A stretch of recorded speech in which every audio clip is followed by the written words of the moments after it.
বিশির খাফি, ওনার কাছে শরাবের মদের ফ্যাক্টরি ছিল। ফ্যাক্টরি রাস্তা দিয়ে যাওয়ার সময় বিসমিল্লাহ লেখা একটা কাগজ পায়ের নিচে পড়তো। উনি দেখে সেটা নিয়ে সুন্দর করে আতর, কুল, গোলাপ, খুশবু মেখে ঘরের আলমারির উপরে রেখে দিয়েছে। রাতের বেলা জানলা দিয়ে একজন নক করে, এই বিশির, এই বিশির, এই বিশির, দরজা খোলো, দরজা খোলো। বিশির বলে, খুলবো না। তুমি কে? বলে, আমি সেই ব্যক্তি যে তোমার জন্য আল্লাহর পক্ষ থেকে সালাম নিয়ে এসেছি। দরজা খোলার সাথে সাথে বলে, এ বিশির, তোমাকে আল্লাহ সালাম দিয়েছে। শরাব তো নিজে পান করতো, বিশাল বড় ফ্যাক্টরি ছিল। তখন সাথে সাথে এমন তওবা করেছে, আর সমস্ত শরাবের দোকান, ফ্যাক্টরি লাথি মেরে বের হয়ে গেছে ঘর থেকে খালি পায়ে। বলে, আল্লাহ যখন আমাকে সালাম দিছে, আমার পায়ে জুতা ছিল না, আমি আর কোনোদিন জুতা পরবো না, আজকে থেকে খালি পায়ে থাকবো।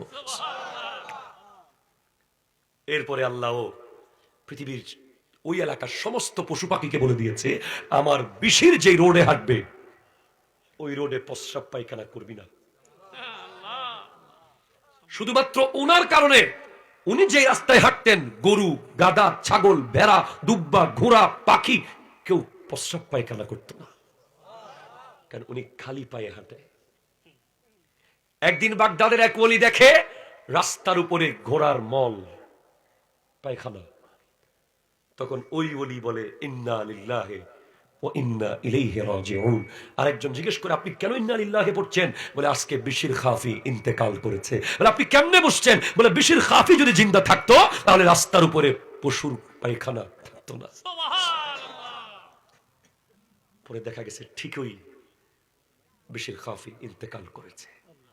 মদ খেতে খেতে যারা মারা যাবে, ঈমান ছাড়া মরবে, কবর থেকে উঠবে ঢুলতে ঢুলতে, আর হাসরের মাঠে তাদের গলায় শরাবের ভাণ্ড ঝুলিয়ে দেওয়া হবে, এবং জিহ্বা দিয়ে শরাবের লালা পড়তে থাকবে।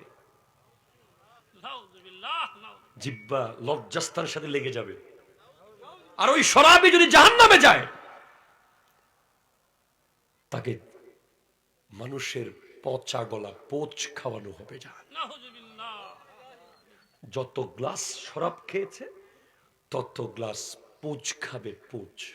আপনি শরাবি না ভালো, চুনারুঘাটের বাইরে কেউ জানে না, কিন্তু কিয়ামতের দিন যেই ব্যক্তির জিহ্বা দিয়ে লালা পড়তে থাকবে, লজ্জাস্থান পর্যন্ত জিহ্বা লম্বা হবে, গায়ের মধ্যে শরাবের ভাণ্ড ঝুলানো থাকবে, তাকে সমস্ত নবীরা দেখবে, ওলিরা দেখবে, সাহাবারা দেখবে, গোটা হাসরের সবাই দেখবে।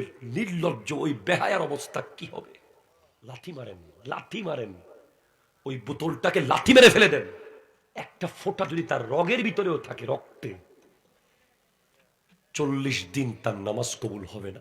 40 দিন পরে যদি আবার পান করে, 80 দিন, আবার পান করে 120 দিন, যদি আবার পান করে, তাকে হত্যা করতে বলা হয়েছে, কারণ সে কোরআনের আয়াতের বিরুদ্ধে যাচ্ছে। বারবার সেনাবাহিনীর প্রধানের বিরুদ্ধে যেতে পারবেন, চুনারুঘাটের পুলিশের ওসির বিরুদ্ধে যেতে পারবেন, আপনি আপনার এলাকার র্যাবের প্রধানের বিরুদ্ধে যেতে পারবেন। আপনি আল্লাহর বিরুদ্ধে কেন যাচ্ছেন? আল্লাহ ছাড় দেন, ছেড়ে দেন না। আল্লাহ বলছেন, ওয়ানিবু, ফেরত আসো, ইউ টার্ন করো, ইলা রাব্বিকুম, আল্লাহর দিকে ফেরত আসো।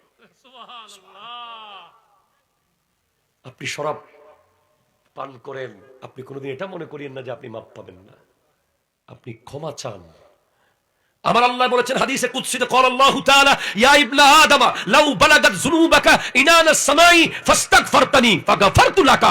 তোমার গুনাহ যদি আকাশের মেঘ পরিমাণ হয়ে যায়, তুমি ক্ষমা চাও, আমি ক্ষমা করে দেব। গুনাহগারকে আল্লাহ মাফ করে দেবেন, সীমা লঙ্ঘনকারীকে আল্লাহ মাফ করবেন না।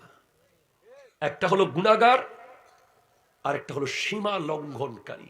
যে ব্যক্তি মদ পান করে, যতক্ষণ সে তওবা করে ফেরত এসে জীবনের জন্য সেখান থেকে ফেরত আসবে না, তার লাইলাতুল কদরের দোয়া কবুল হবে না, লাইলাতুল বারাতে কবুল হবে না, জুমার রাতে কবুল হবে না, দুই ঈদের রাতে কবুল হবে না, তার কবুলের কোনো রাত নাই।